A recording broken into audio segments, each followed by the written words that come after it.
So I'd like to welcome our special guest today, Richard West of Datacolor. Richard's got a lot of experience in the photographic market, and he will introduce himself in a second. And obviously, I work for Adobe here in the UK, and I work in the Solutions Media team, and I have responsibility of all the imaging products, so that's Lightroom and Photoshop, but also Creative Cloud and the workflows around Creative Cloud as well. I also do look after Elements here in the UK, and I'll give you some takeaways in a little while right at the end. Richard, would you like to just introduce yourself to our guests today? Yeah, sure. Hi, Rich, and hello, folks. Give you a background. I've been in the photography and graphics and design industry for many, in fact, far too many years now. At Apple, ironically, for 10 years, and during that time, we launched various products, including the illustrious Aperture software, which some of you may know. But then I went on to run doing that in the UK, basically. And essentially there we launched a whole bunch of plugins in particular. Ultimately got bought out by our friends at Google. So that's sort of my history over the last few years. Basically, I'm more of a, as will become apparent from the presentation, I'm more of a tech geek, I suppose, than I am a photographer. So don't worry, none of your jobs are at risk tonight, basically. But we'll be showing you, as Richard said, we're going to be running through some parts of Lightroom, show you how we can nuance that, talk to you about how I use those, perhaps answer some questions for you, and certainly at the end we'll be able to open up some questions for you to feed to us, and we'll answer as many of those as possible. We'll try and keep the swapping between myself and Richard across the chunk of the Atlantic as smooth as possible. So over to you, Rich. Right. Okay. So what we thought we would do today is really dissect the workflow all the way from configuration of Lightroom, import settings, and some things you should be mindful of. We're going to talk about color profiling and when's appropriate to color profile, and then we're going to look at some workflows and some development settings between Lightroom and Photoshop, and then we're going to go into a little bit of output and talk about output configuration as well. We'll talk about soft proofing. We'll talk about the right formats to use when you're outputting to the web or for print, and clarify any issues. We do have a Q&A at the end, which will give time to do, and I also have some web links as well later on. Okay, so I'm assuming that everyone here is using Lightroom or looking to use Lightroom, so some of this should be valuable. And I hear a lot of, throughout my journey and travel, I hear a lot of questions about how to set Lightroom up. So I thought I'd just cover that off very quickly. It's most likely that most of you today have got your pictures on an external hard drive somewhere, and then you're using Lightroom on your local desktop computer or laptop computer, and you're accessing those images from there. Your catalog is probably on your main computer, and that's where you make all your changes. Now, there is one really key setting really to kind of think about, and that's in the preferences and the catalog settings. So I'm just going to go in there very quickly. And in here we've got the Lightroom mobile, but we're just going to go to catalog settings very quickly. In catalog settings, you have, this is the place where Lightroom is storing the catalog and all the information about the current images and the metadata changes that you've made to any images. But in the metadata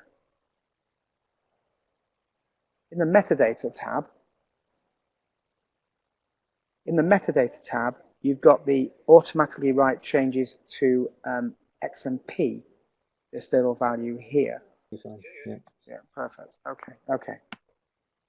Okay, so we have this little flag called automatically write changes into XMP, and this is a really important flag, and it's not turned on by default.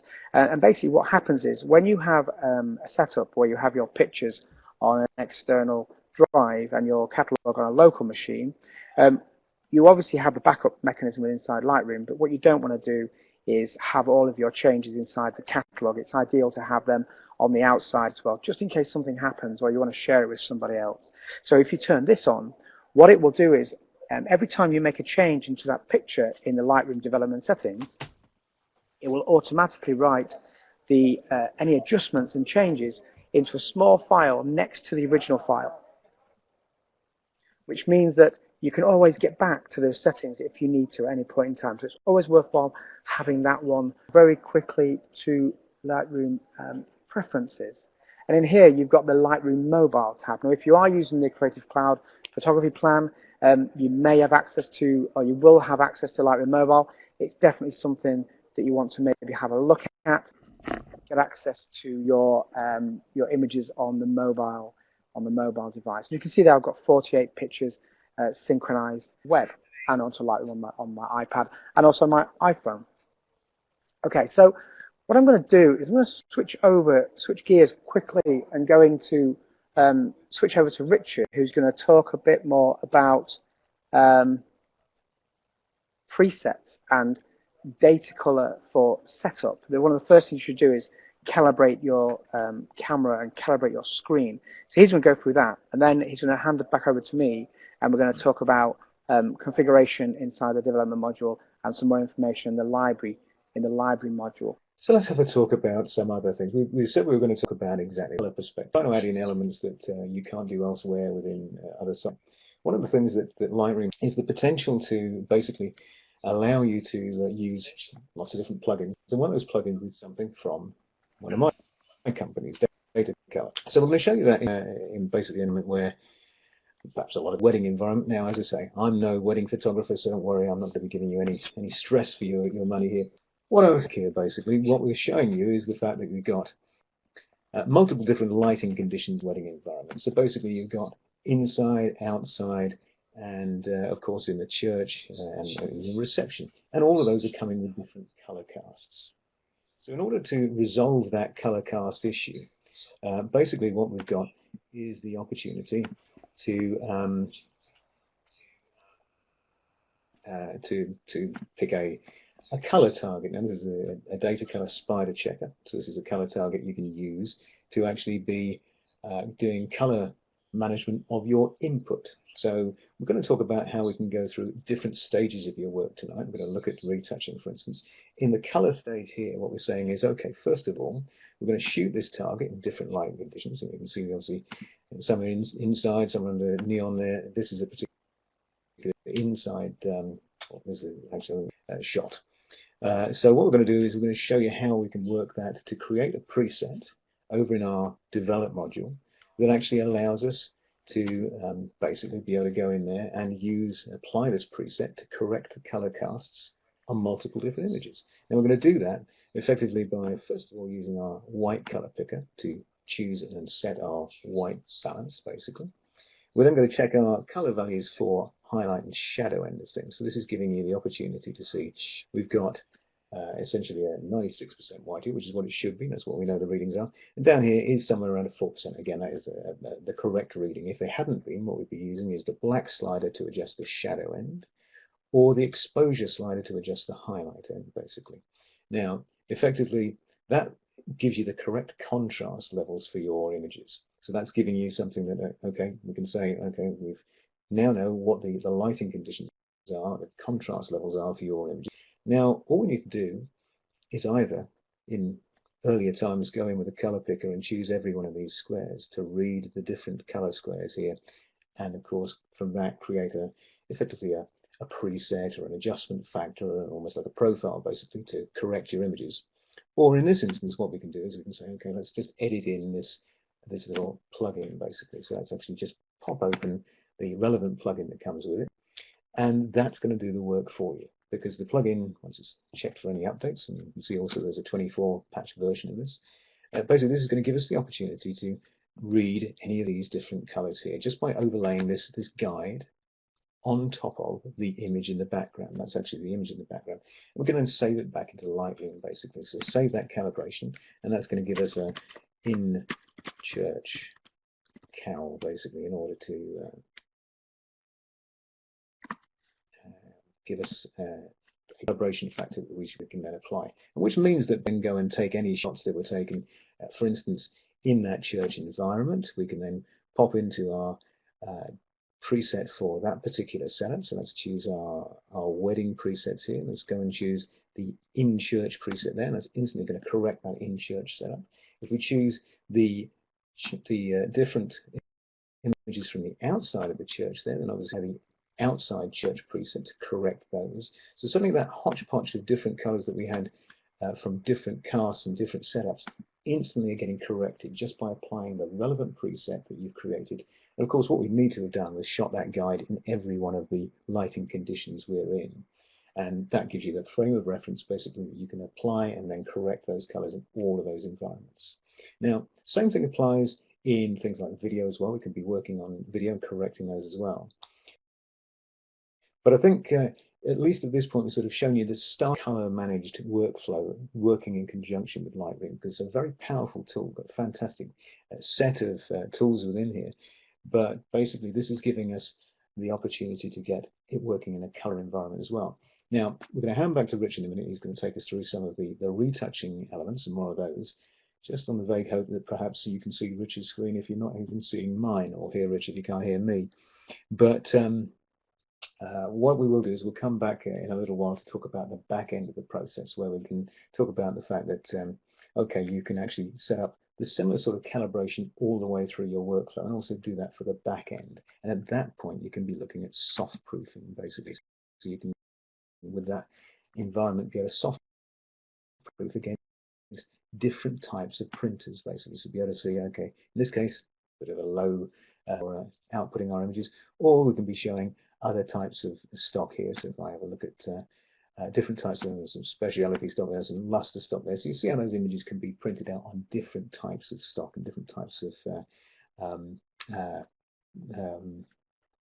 in printers, basically. So giving you that sort of soft proofing environment.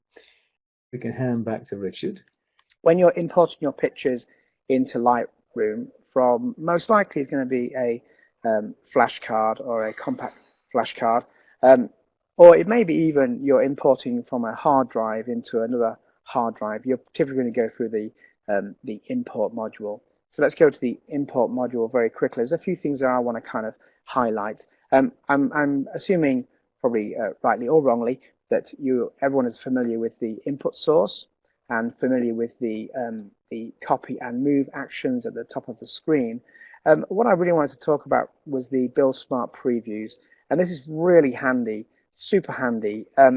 If you want to use Lightroom Mobile, or if you want to be able to work offline, and when I mean offline is when your pictures are not attached to your computer. So I talked about the external hard drive before. If they're not online, i.e. the hard drive is not plugged in, you may still want to work on your pictures. You may be wants to work on your pictures on a plane or on a bus or something like that. So in Lightroom 4, you couldn't do that, and you couldn't do that because you needed to have the main file ready for the preview. Well, in Lightroom 5, we fixed all of that, and in Lightroom 5, we can now create a very small lossy file, which is actually in a DNG format, the Adobe DNG format, a very small format, and we put that inside the Lightroom catalog. So it means at any point in time, you can actually disconnect your main external drive with your main pictures and just work off what's called proxies, or smaller res files, which enables you to use the development module while you're on the go. And then when you plug in again later, you're able to synchronize any changes back to those files on the external drive, which is really, really handy. Okay, the other thing you might want to think about, and you might have seen before, is the make a second copy too. If, for example, you have a second drive where you keep all of your backups for your raw files, there's no point in doing it twice. You may as well just do it once on import. So the make a second copy too will basically, on import of your card, will copy the files to the first source, but also make a copy to the second as well. So you're doing the whole thing in one go. So it's really quite handy. And of course, on the import, there's always the keywording, which I'm sure everyone's doing the keywording, because that's kind of one of the most important things in Lightroom is the keywording. So it means that you can find your pictures relatively easy much later on. And now Rich talked about collections and smart collections. So when you're in Lightroom, you have the folder system, and this folder system is basically where your pictures will be. So you can see here I've got some folders and I've got some assets on my local machine. I also have a backup drive which is running, which is my external hard drive, which is running right now. And you can see in green it means it's turned on and available for use. But what I've done though, especially for this webinar, is I put things in a smart collection and a collection container. So it means that I've got the container running, so everything's in one place, and I've categorized folders underneath that container. So you can see there everything's all in its right place, and it's all documented. But this isn't going to move anything anywhere inside your disk infrastructure, or your disk will stay the same. It's just basically a reorganizing mechanism. And pictures can exist in more than one catalog, which is useful. So it means you can have different works in progress. Now, if you are using something like Lightroom Mobile, it's obviously you need to tell Lightroom to go and put those that content onto Lightroom Mobile.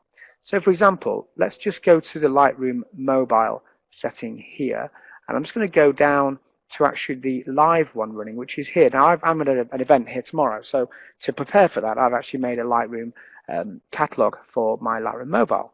So if you look in here, you've got 13 images or so, and these are the pictures I'm going to work on my Lightroom Mobile. Now, it doesn't really matter how big these are because we're going to make a very small preview when we send it across the wire into Lightroom Mobile.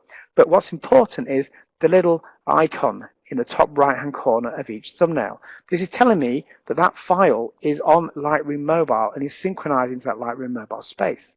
And you can turn that on by just clicking the little icon next to a collection.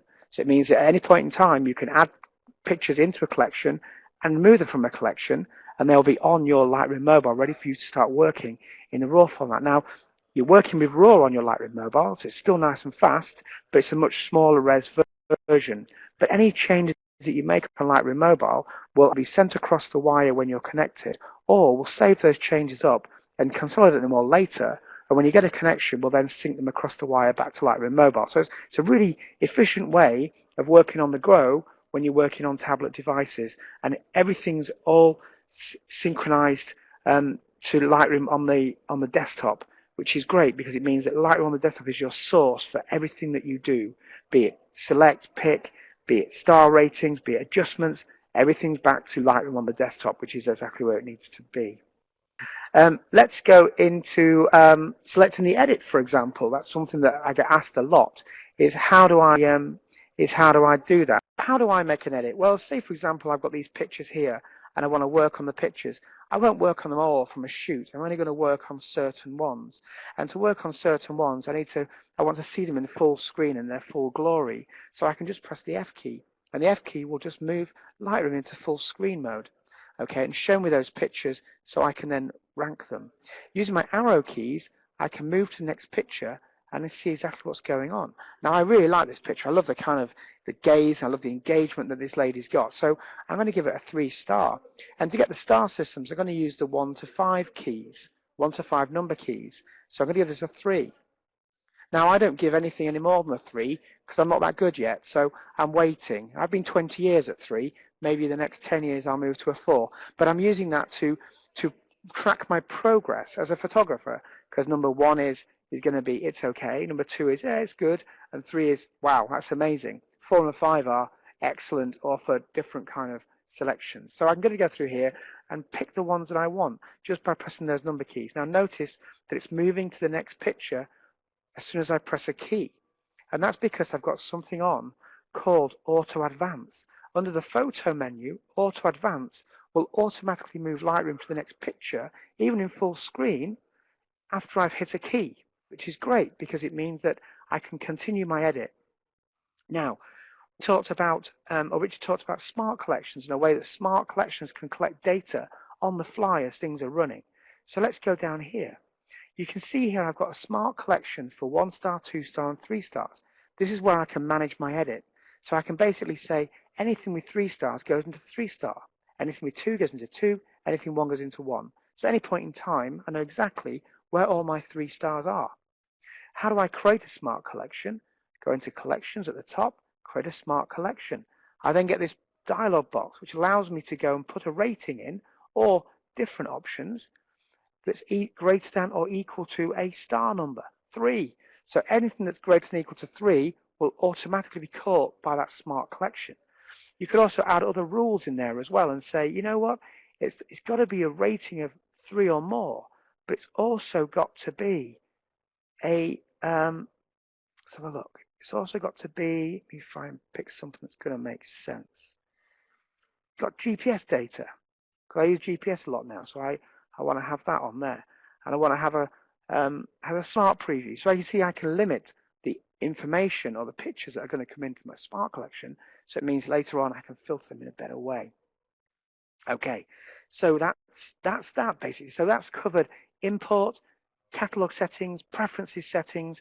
That's basically covered everything from import all the way through to managing. Now, we know we work with the library module, and the library module seems to confuse a lot of people, but it's actually really easy to use, especially when we've got this powerful filter at the top. Now, I use this a lot, and I use this for searching for pictures. I can find a file name, so I can just put the file name in here, 066. You see how it goes and finds that file for me. Now, this will go and find it across all of my pictures in my disk array. Even if I've got 6 or 7 disk drives with hundreds of thousands of pictures, I can go find my pictures very quickly, either using keywords or using text, or even using some kind of attribute, which is a star system, or the color system, or the flag system, which again is applicable to Lightroom Mobile. And metadata, it may be that I want to pick up something that's got a, let's have a look, a file type of RAW only, so only show the RAW files. You see there that there's some RAW and there's some JPEG files in there. So now we've got our edit made. I'm just going to turn off this filter. It's going to just kill the filter, put filters off, and go back to where we started. Now, what I want to do now is move into the development module.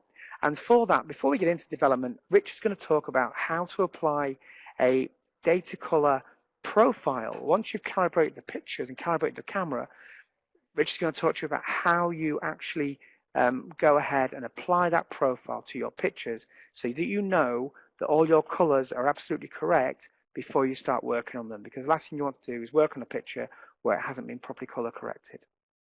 So I'm just going to stop my screen sharing, and Richard will be able to screen share. Oh, when things work smoothly, it's fantastic. All right, I'm going offline for a second. Okay, cool. Hi, folks. So, apologies if you didn't catch up all of what we were talking about earlier on. Now, hopefully, you can now hear me okay. So, I'm just going to run over exactly what we were doing in the last session. So, what we were talking about there was how to, as Richard said, how to apply a calibration to your images so that we're actually getting them into the right sort of scenario, and that's exactly what we're doing by shooting a color target. So basically, if we go into any particular type of shoot where we've been out, taken shots, and we're not sure about what that lighting condition is in that environment, we've got various different types of we can actually shoot. There's things like our cube, basically, which is sort of a grey color, which we can actually say, okay, capture this, and you've got a frame of reference that you can actually use to remove color casts and so on from your images. So in the develop module, we can go in here and we can actually start turning off our soft proofing. Actually, we can come back to that later on. We can start going in and removing any color casts from our grey side of our image to actually remove it back to its natural environment. However, what we're going to look at is what you saw very briefly earlier on, is the spider checker. Now, this is basically a target which allows you to move from a color incorrect environment to an actual correct environment, basically. And as you can see, it's a fairly sizable device, basically, but we're suggesting it needs to be in an average size, because if you've got something that's only small enough to hit when you're really close to it, you're not going to be in much sort of hope if you're taking group scenes or landscape photography or any other type of photography to actually be able to shoot a larger area, basically, as far as your colors and your environment is concerned. So therefore, what we're going to do is going to have a look at it in, for instance, this environment down here, where we've got a few different shots in the scenario. We've again shot the image. You can see here we've cropped it down, basically. So it's important actually to take a shot of the spider checker, as this is this color chart, in the same sort of breadth of lighting as you're going to be taking your images. So if you're taking, for instance, a group scene, then you need to capture, 20 or 30 meters wide, you need to capture the checker in that same sort of environment. So you're actually metering for the same lighting conditions around it and not just metering the image. So what we've done here is we've shot a bigger picture, we've then cropped it down into just shooting the image area there. Then we're going to go into the develop module and just quickly do what we did earlier on. Let's be able to set our white balance first of all.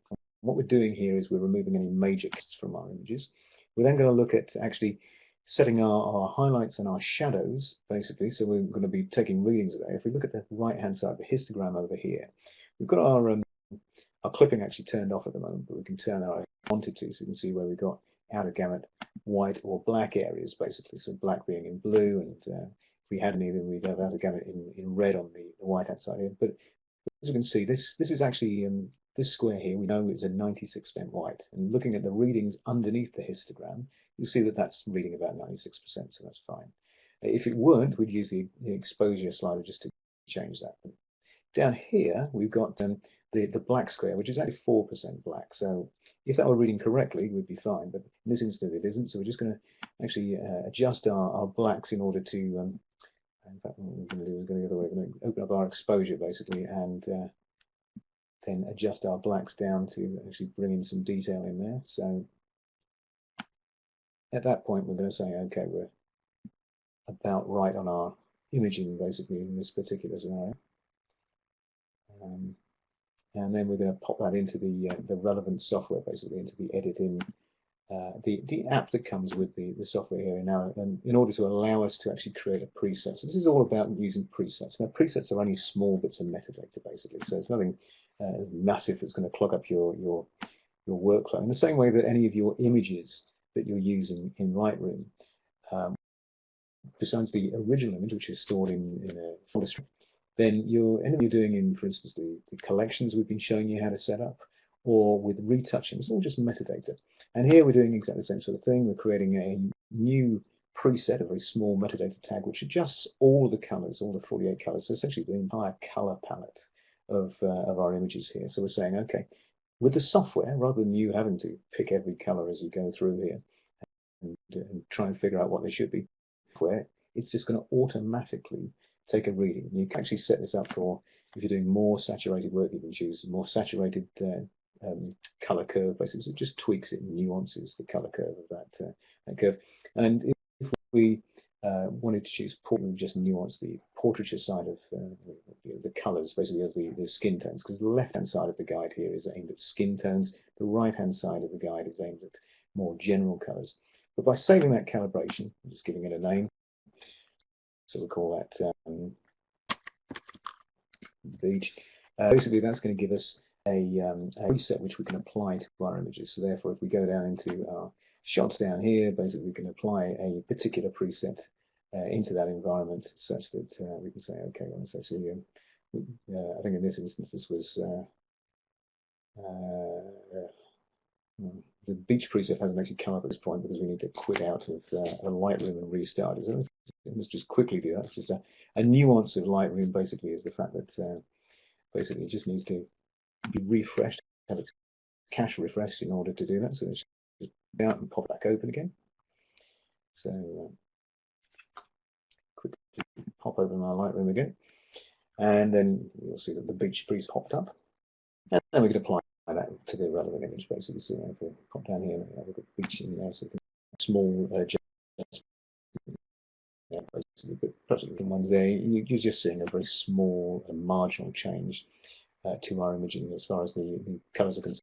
For instance, as we saw earlier on in this wedding selection, where we had this sort of more over the top preset being over the top used here, we can take that out essentially with our inside reception preset there, basically just removing that color cut straight away. So that's in more pronounced lighting conditions, and obviously that gets you into that. So calibration inhibitions, then you can then apply that to each of those shots. So there's the outside the church calibration, and of course that's then going to correct every one of those shots. It won't look as though wearing different colored clothes and suddenly have a suntan in one set of shots and have been bleached out in another set of shots. So therefore you're getting that opportunity to spin between or to linearize your images, basically to profile your whole workflow for any particular color shoot. Now, from a colors point of view, probably the most important part of what you should be considering now is actually from what we can do at the calibration end on. So basically, one of the things you ought to be doing is calibrating any particular device. Now, Richard's obviously talked about Lightroom Mobile, something you can see on tablet computers, basically. And of course, that's the dual, lots of different types of screens, lots of different types of devices that are displaying color. So top tip to get your control over your retouching capabilities and your image manipulation capabilities, use screen.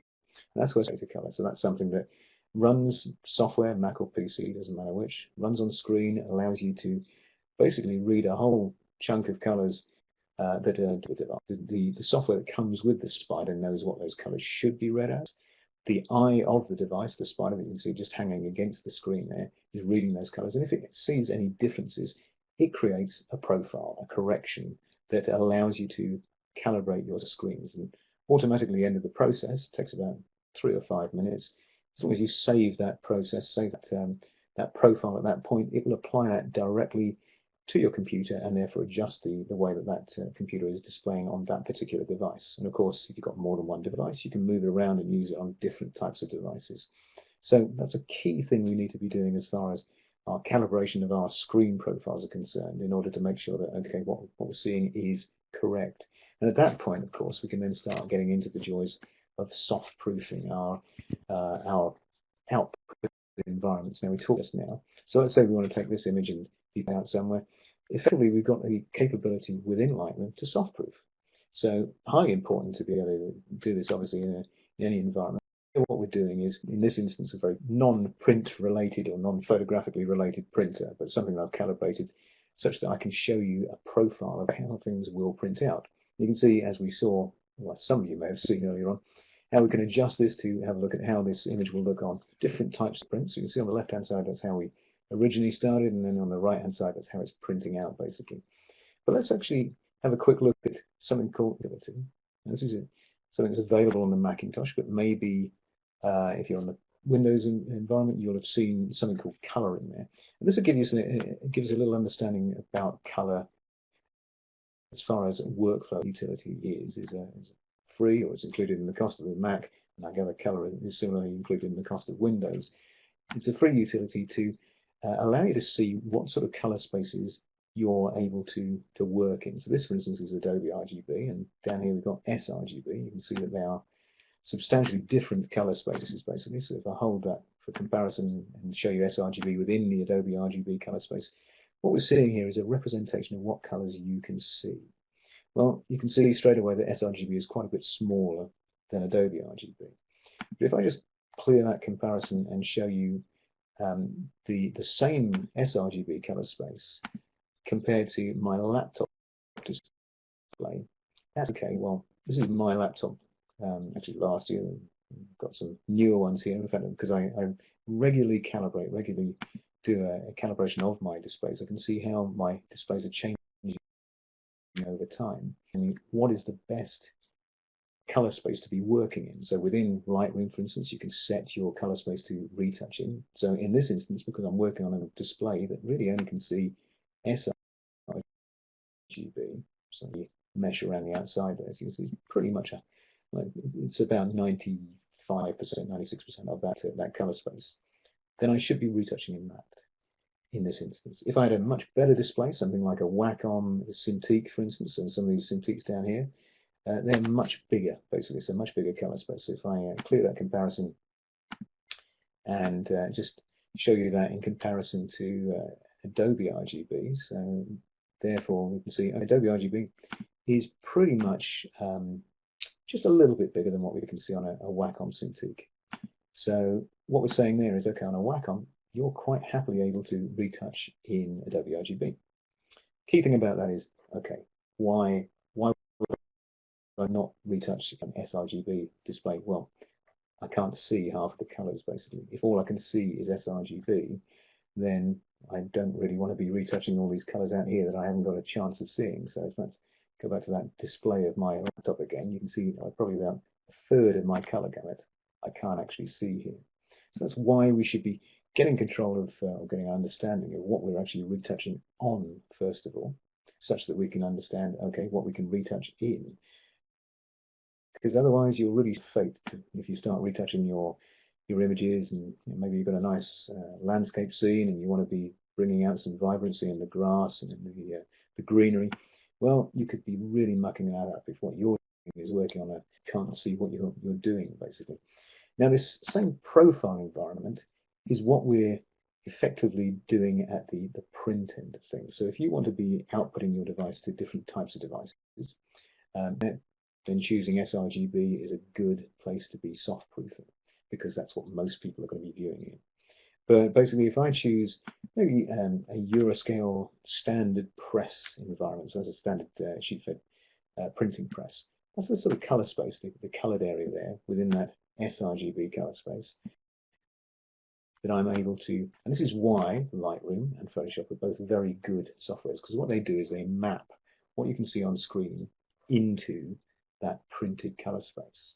So again, highly important to get an understanding of what that printer is going to be printing out. Because, for instance, I've shown you a couple of times tonight the photocopier fax machine that's giving that sort of very flat, very light result. Well, that's the color space for that. And as I say, no slate to the gentlemen and ladies at Kodak there. It just happens to be this particular printer isn't aimed at photographic printing. The important thing for you guys to do when you're working on images, if you're going to start retouching, is find out what they're going to be printed on, what that end output is going to be. And if you can emulate that, if you can first of all see it, so you can see straight away here, really, if you're either printing out on this printer yourself, or you're working with an external print company that's supplying you this profile, because these can be sent to you. You can therefore drop them into your profiles folder on your Mac or your PC and have a look at them in this sort of environment. They're only very small files again, so we're talking 30, 40, maybe 100 kilobytes, just a descriptor that's giving you this idea of how things are going to print. And that's exactly what we can use in Photoshop, basically, to be able to go in here and say, okay, let's actually have a look and see how our images are going to be working, basically. So let's go back into our library module and let's have a look for some shots here. So some bird photos here. Let's turn on our soft proofing within that library module again. We've got that turned on there, and we've got the Epson luster stock below there. Let's just pop that Kodak printer back in there, just so over the joys of the internet, you'll hopefully be able to see the subtle, less than subtle differences there, basically, that are happening when you're actually going to be printing out on this type of printer. And we can see that. Hit the Y key and that'll take it out of that split screen mode. So you can see straight away across the entire image there how that image is going to be printing. And of course, once we get to that environment, you can then start going to your setup over here within the develop module and start adjusting your contrast.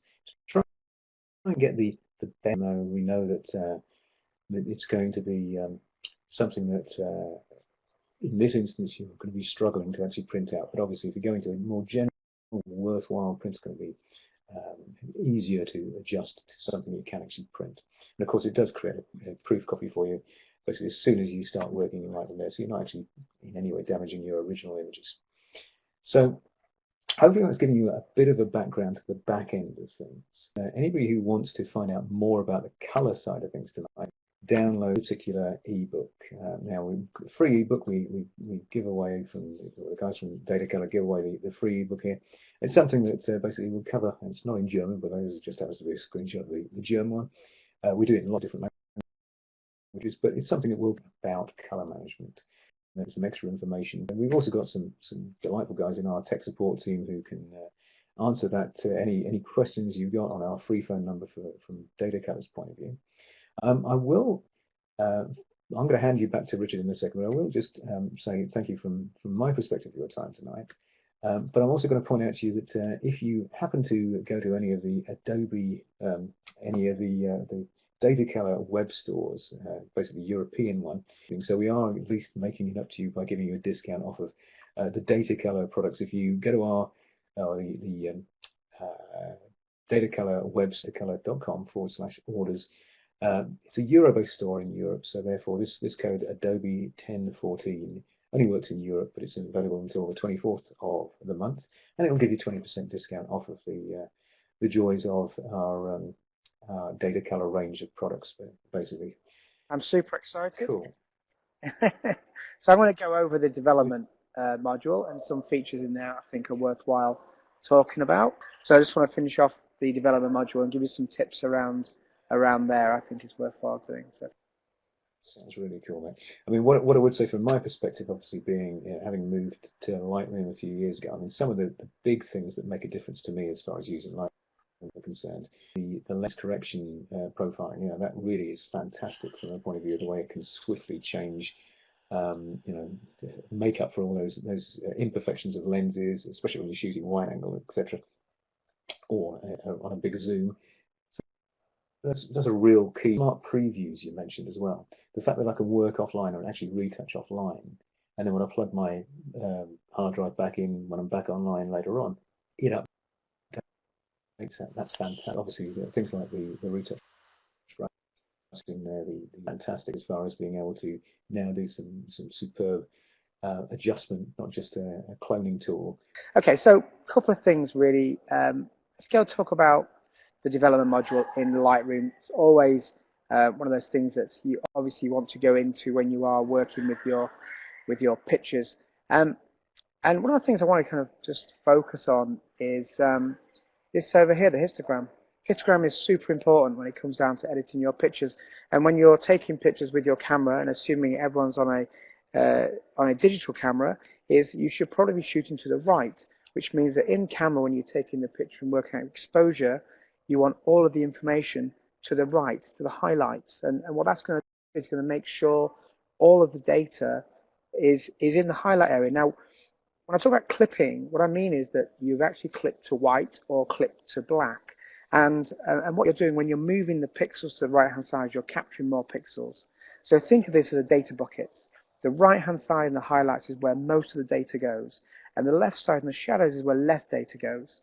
So if you broke a picture down, there's about, in the kind of area of about 4,000 pixels in the right-hand side on an 8-bit image, and then in the shadows of an 8-bit image, we're talking about 256. So there's a huge difference in the amount of data, and that's why we get lots of noise in a picture, and you probably know that already, which so I'm probably teaching you to suck eggs, but it's really important that you get a really nicely exposed image in Lightroom when you're working. Then you get the cleanest type of image.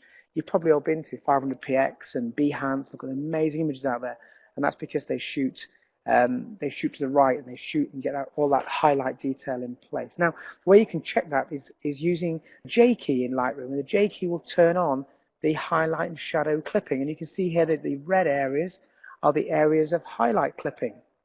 If I just go into my basic panel, and you can see the highlight clipping indicators are turned on here, and you can turn them off if you want to as well with manual control.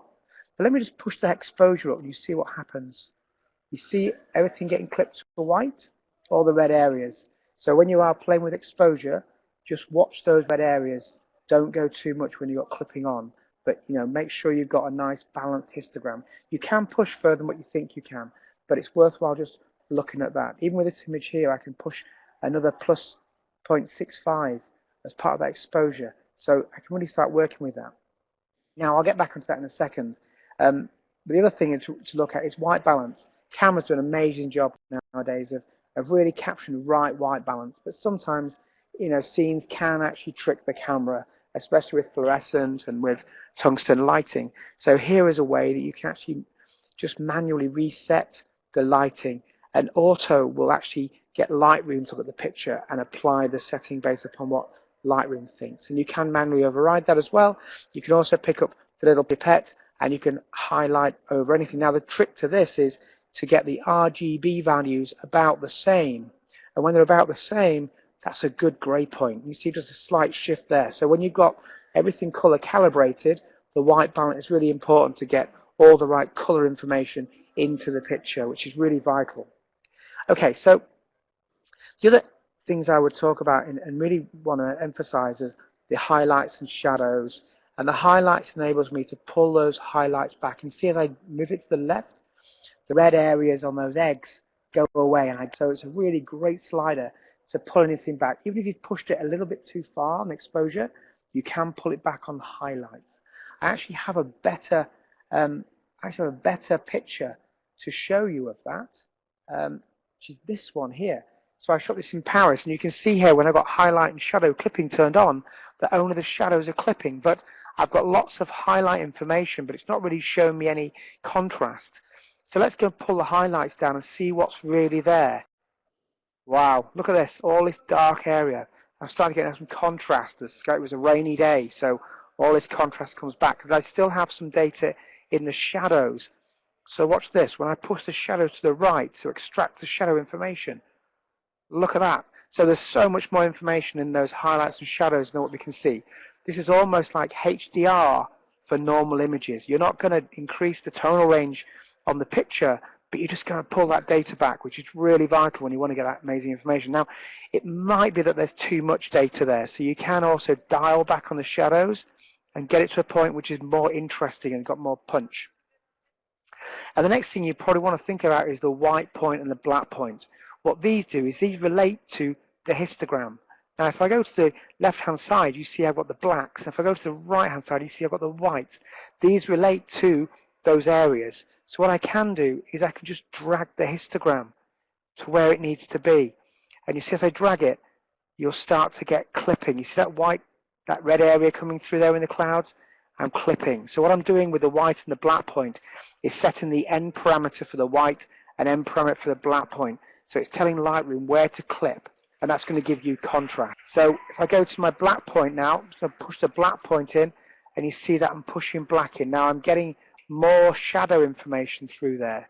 So if I just turn the J key off, you see it gets really dark. And that's okay, you can clip to black quite early. As long as you recover the shadows and the highlights, you can then reset the black and white clipping points. That's going to give you huge contrast. And it's going to give a really, really punchy, really lots more emotion. Let's just look at what we had before. Now, so that was before, and that's after. After I moved 4 sliders, I got to this image here. So you can see how much difference those sliders make in a standard image straight out of Lightroom. And this is all achievable also in Lightroom Mobile as well. Now, one thing that really kind of gives you lots of punch is clarity. And clarity is going to work on the mid-tone contrast, not on the overall contrast, just the mid-tone contrast. And what it will do is it will boost it up. And look what happens there. You get all this amazing contrast detail information. And what we're not doing there is introducing any noise or any artifacts. So you get really clean data coming through. You know, and this was taken at ISO 200, so you expect it to be fairly clean. And look how clean that is. You can see all this detail. It looks like it's sharpening, but it's not. So it's definitely worthwhile using. Now, if you're an aperture user, you've got a structure slider. And this is kind of a replacement for the structure slider. So it does exactly the same thing by working on the mid-tone contrast. And then, of course, if you're working with skin and this type of thing, you can use vibrance and saturation. The vibrance is better for skin work because it's not going to really oversaturate the skin, where saturation will oversaturate. Now, a couple of the features that are really worthwhile talking about is, one is the radial filter. So you see this scene here, you know, it's kind of nice, and the story is about these riders who are going across the plains.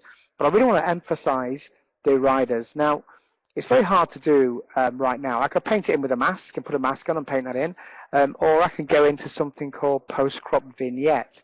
And go into post-crop vignette, I can just basically dial the amount down, and I dial the edges down. And this is edge burning, so this is useful for keeping me in the scene. And they use this in the 50s a lot in the darkroom. By just burning the edges will keep your eyes in. So the way this works is that your whites, the white areas will attract the eyes and black areas repels the eyes. So what happens is you come into the scene, you see the cowboys, and then you try and get out of the scene by going to the edges, and you can't because it's darker, and you go back into the scene again. But the problem with the post-crop vignette is, even though it withstands a crop, and when you put a crop in, it will automatically recalculate the highlight, the post-crop vignette, is it comes from the center out. So it's very difficult. So it comes from the center out. It's very difficult to control it in this area. In this instance, we want to focus on the cowboys. So I'm going to reset that just by double-clicking on the amount to reset that setting. And I'm going to go back to radial filter. Now over here we have these special tools. These are more local adjustments, so I can work on local parts of the image to get it really nice and punchy. So I get the radial filter, and I get all these options. Look, all I have to do here is just basically draw out a radial filter, which enables me to then dial down the exposure around the area. You see what's happening there? Now, I'll do it so it doesn't actually change the image a lot, structurally change it, I mean. And you see, look at the difference. I can now, when I see this picture, I come into the Cowboys, I see the Cowboys, and I stay in the Cowboys. I don't go anywhere else. So it means that I've kept the story, and the story's still strong. And I brought the user, or brought the viewer, back into my picture. What I want as a photographer is I want everyone to look at that picture and stay there and be mesmerized by it. There's a little trick to do that. Okay, let's look at upright, and let's look at upright and look at some pictures that we might have issues with. So, for example, here's a scene where, you know, we all take this type of picture where we get on the floor and we try and take a picture and the horizon's all wonky and we need to fix it. So we could bring it into Photoshop and use the adaptive wide angle or lens correction, and we can fix it and do an amazing job. But actually, that enables, that causes me to go into Photoshop and do a few more minutes extra work on my picture, where really it should be quite easy to change this out of the box. And we're going to go now into lens corrections. Lens corrections is really important, and we spoke about it a little bit earlier on when Richard was talking about the camera calibration. So what we do as Adobe, we work with camera manufacturers and we get the lenses in from them and we calibrate them. So calibrating means that we look at any lens distortion that we have in the picture, and it kind of happens around the middle area. And you can also get some natural vignetting on the edges just over here. And what this will do is it will correct in software any of those issues. Look at that. So I'll do that again for you so you can see it's fixed that picture and actually just flattened it all out for me, so it's actually a much better representation. And this happens to a lot of glass, so it's worthwhile if you're using a Canon or a Nikon or a Hasselblad or a Leica. It's definitely worthwhile looking at that. And the beauty of this is that I can have this on an import preset, so it'll do it automatically for every single image that comes in. So you only have to worry about it once. Set it up and you're good to go. Of course, I can do it manually as well, and in the transform over here, I can actually manually distort if I need to and do this myself. I won't do that now. The upright is really what I want to talk about, and upright isn't dependent upon the enable profile corrections, but it's definitely worthwhile having this enabled because it will give you a flatter image for this next tool to work with. This tool is broken down into 5 parts: off, auto, level, vertical, and full.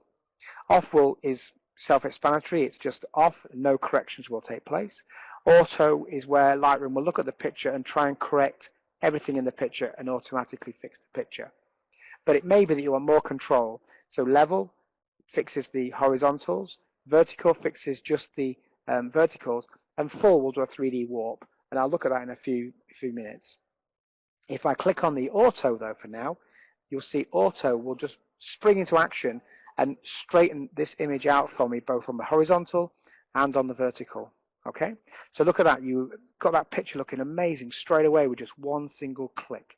So that's something you can look at as well in your photography. Now, we've talked about a more aggressive way. So this is where you've got horizontals are out, the verticals are out, you've got converging verticals. It's a kind of a real mess, and it's something you probably wouldn't want to use in your portfolio. However, if we turn on corrections and then we go to full is basically going to do a full 3D warp and look at the whole picture. It's quite aggressive, so pixels will be pulled around quite aggressively. Press auto, press full. Now you can see there it's done a good job, but it's pushed it out of the scene a little bit. So now I need to go into manual. We've now got a really nicely corrected vertical. Now we have lost a bit of space around the edges, and that's because we're pulling those pixels around to straighten things up. So it's kind of up to you how you want to do that. I would use full in being very careful with it, but it's a great tool to use. The other thing I want to talk about is really useful is HDR, and we know a lot of people love HDR. So HDR is a technique used by a lot of photographers to take a picture of a scene where there's too much contrast, so you've got too much shadow detail, too much highlight detail. All of these pictures were taken in a series of a one-stop bracket. So when I shot the picture, I set the camera up to have a one-stop bracket. Take the first picture, it will go down a stop. Take another picture, it'll go up a stop. So it means then I have a collection of 3 or maybe 5, maybe 7 pictures, and I can blend them together. Now, a lot of people use Photoshop and do some funky masking techniques to get these all looking amazing. But actually, Lightroom 5 brought something to the table that's amazing. And in conjunction with Photoshop, and this is where the photo the photo bundle or the Creative Cloud Photography bundle really excels, using the power of Photoshop as an engine to do some really incredible things. So hopefully, if everything's all going to plan, I should be able to edit this in Photoshop. But look at this, I've got HDR Pro. What I can do is, when I click on Merge HDR Pro, it will take those 3 images, and these are full res images, they're full res DNG files. And full res DNG will basically open those raw files up, and Photoshop will automatically align the pictures up together, all done automatically. It will automatically look for highlights and shadow point and the midpoint, and it will automatically blend them together for me and then work out where everything needs to be. Now, the next screen you're going to see is really important. So the dialog box that will appear any second now. These are full files, by the way, so it's getting quite a big file now. We're getting almost to about 500 meg, so it's quite big. You can see here we've got 1 step under, 1 step over, and 0, 0. Now, when we're talking about this, we're working with images out of the camera that's 16-bit. And what we're able to do in Photoshop and Lightroom is use 32-bit. Imagine you're taking 3 pictures at 16-bit each and trying to put them into a 16-bit result value. That's going to basically squash it all together and compress artifacts and compress it pixels. If we work in 32-bit, we've got more room. We've got more room to actually put our pictures in. So actually, we're not destroying any data. That comes later on. And then remove ghosts is really important when you're doing HDR, because you're taking a picture 1 second or maybe a slight second just after the first picture. Something may move, trees move in wind. So remove ghosts will automatically get rid of areas of the scene which don't repeat over in the same frame over time. Okay, so it means that we're going to now take away any ghosting. I'm going to take this little tick off, because this means I'm going to complete the camera raw toning in camera raw, but I'm not. I'm going to go back to Lightroom, because Lightroom has got the power to do that. So is camera raw, but it's easier in Lightroom, I find. Now, if I move the slider, you'll see all these tonal range values. Look at that, all the shadows, all the midtones, all the highlights, everything there.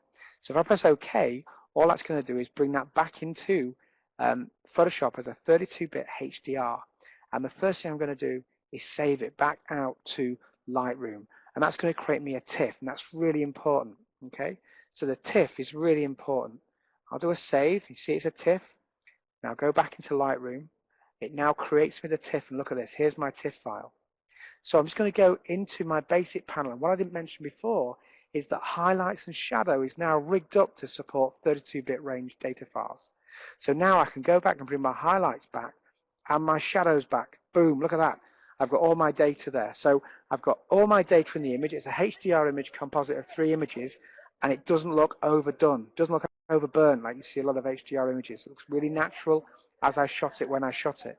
And of course you can control the white point and you can control the black point. Nice and quickly. Let's just do that quickly. And then to get more contrast and clarity, we're just going to boost the clarity slider. It gives it that dimensional effect. It almost looks like now we can walk through Yosemite Valley, Yosemite Tunnel view. So it really adds that nice punch to the images. If I go full screen on that, you can see what I mean. Look at that, amazing. Just with simple use of Photoshop to pull out the data in for me. Okay, so that's really handy. And lots of this is already on my blog anyway, and there's lots more things you can do, all the way from making a panoramic to actually synchronizing settings across a whole range of data, to soft roofing for printing like Richard talked about, gradient filters for removing color casts from part of a scene, to using advanced healing brushes and getting rid of things like this that we always find, like hands in pictures. All that kind of stuff is useful. How about I show you one other feature, which is the Clone Heal tool, which is really super cool.